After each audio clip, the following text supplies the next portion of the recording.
Prophet's prayer that we recite, and it is the heart of Surah al-Kahf. By the way, it is the verse number 10. إذ أوى الفتية للكهف فقالوا ربنا آتنا من لدنك رحمة وهيئ لنا من أمرنا رشدا. Ameen. What are they asking for? When they found this abode in this ayah, in this kahf. And in every verse of the Quran we have an ayah. It's called ayah in Arabic. It means it's an abode, it's a home, it's a house, it's a refuge, it's a kahf. It's a place where you can seek refuge. What is the refuge of the people of faith? What is it exactly? Blind faith? No, it's not. It's rahmah and rashad. It's rahmah and rashad. Rahmah means that deep embrace, that deep connection with the divine, that connection that does not waver.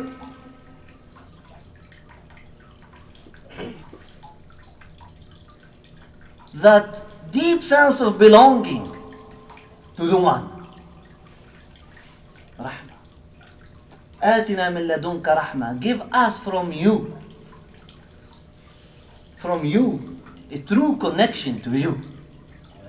That we actually identify ourselves to you as عباد الرحمن. آتنا من لدنك رحمة. So we can be عباد الرحمن. Give us من لدنك, a direct connection to you. That's the first refuge. That's the first pillar of the refuge. There are two beams holding the door. So two beams. One of them is Rahmah, the other one is Rashad. And that's the door of the cave. That's the door of the Kahf. رَبَّنَا آتِنَا مِن لَدُنْكَ رَحْمَةً. The first one, مِن لَدُنْكَ رَحْمَةً.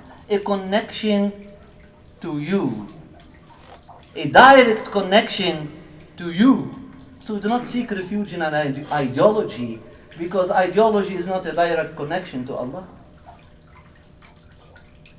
It's not even a connection to the one who has written that ideology. You cannot escape to an ideology, to a man-made conception or imagination of the cosmos, of the life, of the mission in life. No. A direct connection to you. Give me my mission directly from you. Rahmah. I need to be with you for love. I need to be compassionate of you. I need to start doing anything just because I belong to you and I love you. Not because I am obeying this person or that person, that club or that club, or this tariqah or that tariqah, or this school of thought or that school of thought.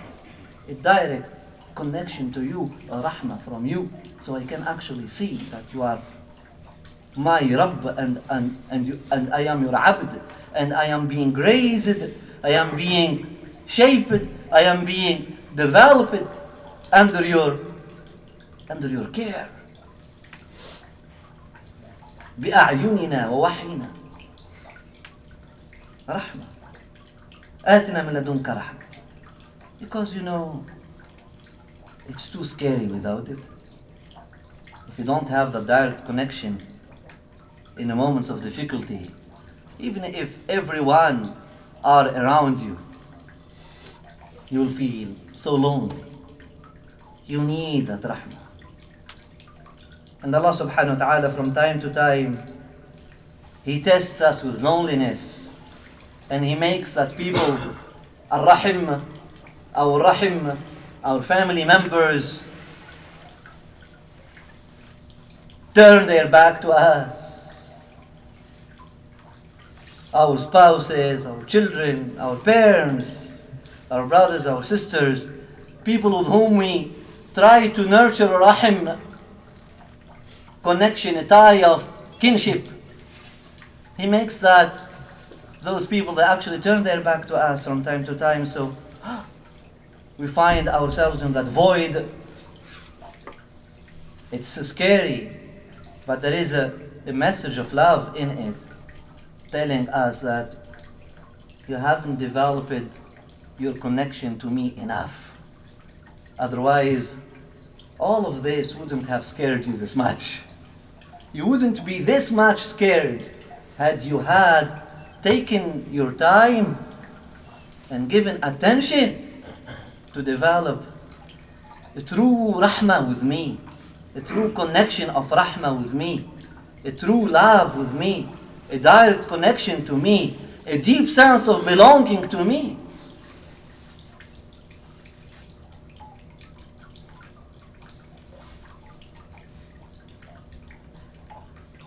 The beam number 2, or the pillar number 2, وَهَيِّئْ لَنَا مِنْ أَمْرِنَا رَشَدًا, and give us rashad, maturity.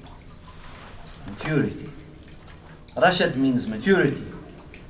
Rashad means deep, rational view of what's going on. جعلنا من الراشدين, and only that can give you firmness. Only that will help you and make you stay there and continue your path, where everyone starts stumbling, falling left and right.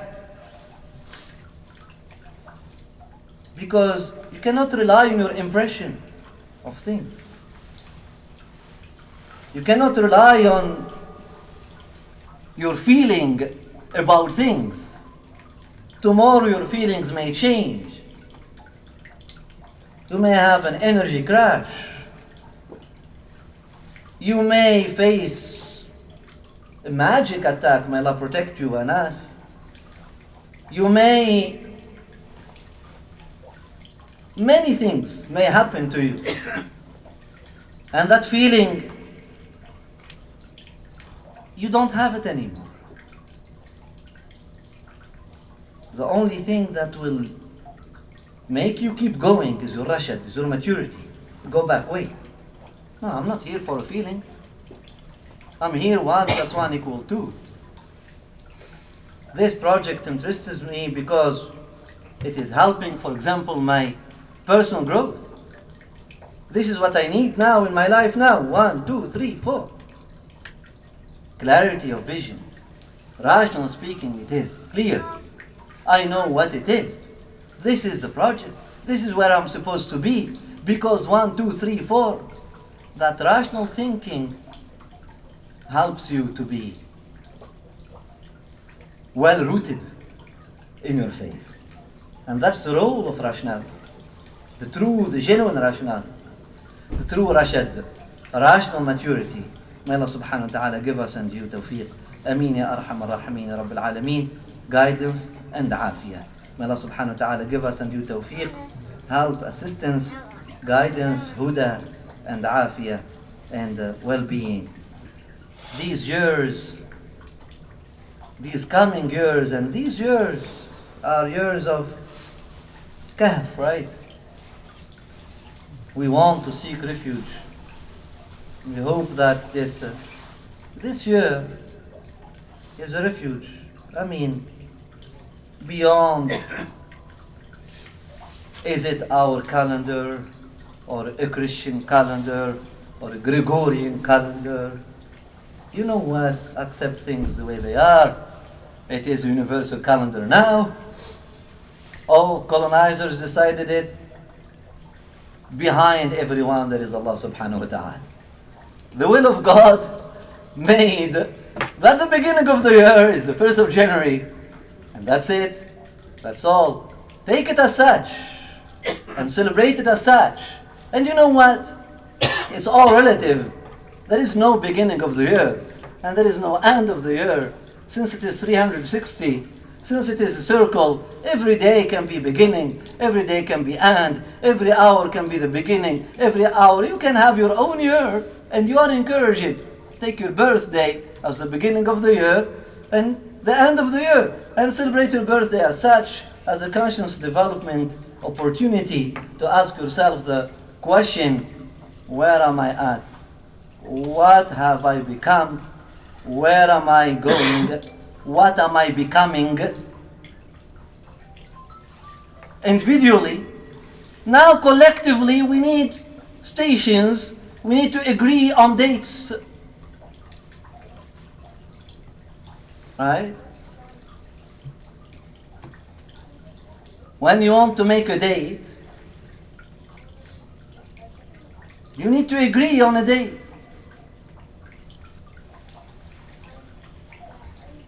You need to agree on a date. And then, collectively, that agreement happened. Alhamdulillah, we have many years, okay.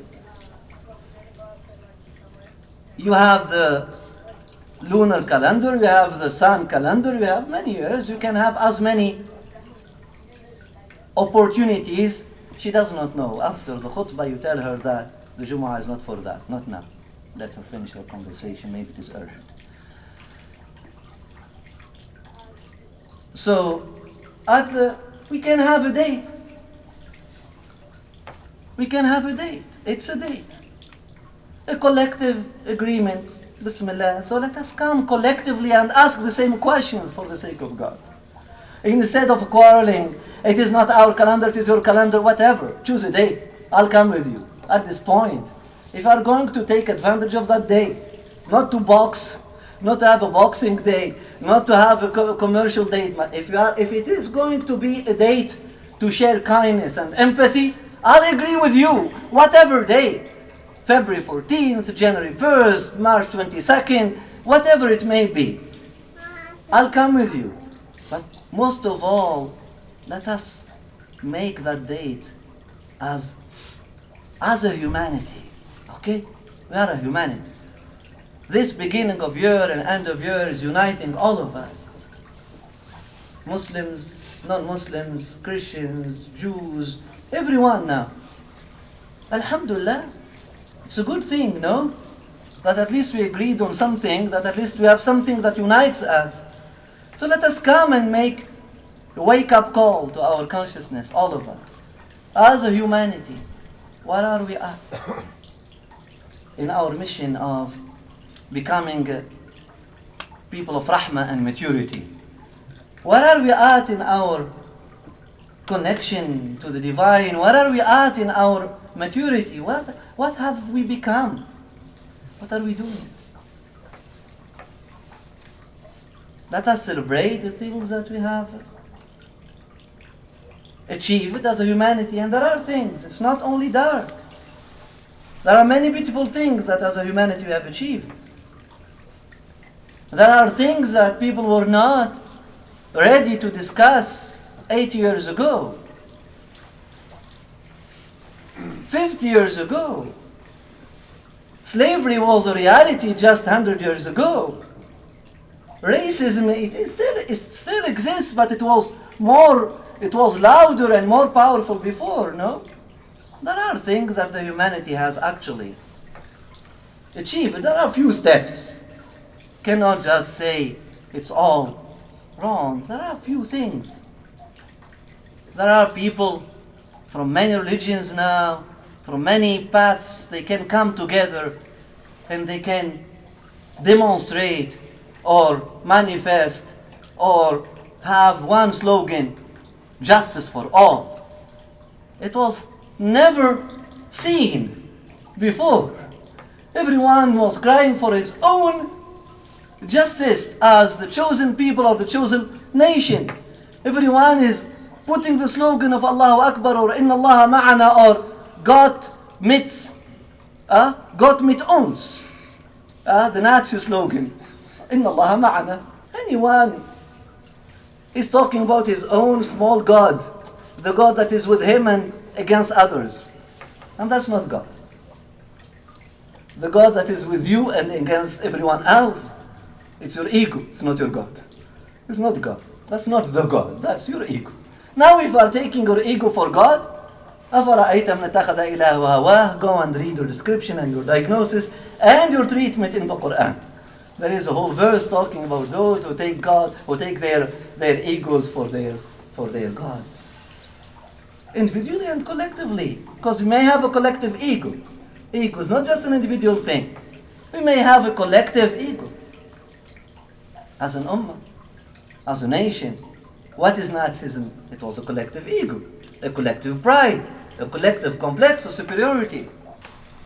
And everyone is telling you, God is with us. And my God is not your God then. Because He's with me and not with you. He cares for me and He does not care for you. And that's not Allah. That's not the one who cares for all. That's not the Allah. That's not the one who cares for every breath and for everyone. No. So may Allah subhanahu wa ta'ala protect us and you. So let us really come and yes, celebrate these. There are rises of consciousness, alhamdulillah rabbil alameen. There is a rise of consciousness, but there are many things to do. There are many workshops, there are many places we need to work. And there are many things that we need to repair. There are many things we need to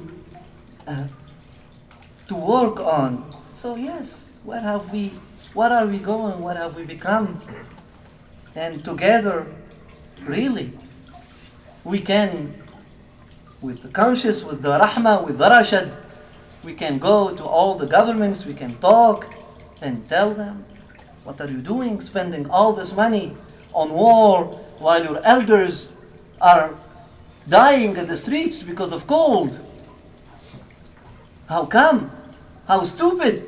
That's not rashada. That's not rahmah. That's not rashada. And yes, that's a place that Muslims and non-Muslims should claim. That's the place that people of conscience should claim. It's not to ask for, accommodate me with this and give me that and give me that. No. The role of spiritual people is to give advice to the governor, not to beg the government for reasonable accommodations and give me that, I need to practice my religion. No. Religion is not a subject, an object in that meaning, or subject of the governor. No. It should be, if it is a universal spirituality that has a universal message of wisdom leading all the humans to become better human beings, then it is a universal message. Then it can be addressed to all. To all. You can come all together and talk to all the governments. Where are you taking the humanity? Ittaqullah, be careful. Take good care of this amana, of this deep, big responsibility. Look at these files you are neglecting. Look at your people. I know, as a matter of fact, an elderly couple, they are there now for over a month looking for an apartment, and they cannot find it. They cannot find one. Where? In Canada. They only have access to $1,200 per month. What can that do to a human being, let alone to a family? And our money is going to finance countries, to smash, to destroy lives of other people. That's where we should rise, and that's the message that we should send. May Allah subhanahu wa ta'ala give us tawfiq. Ameen ya arhamar rahimin ya rabbil alameen. Inna Allah wa malaikatahu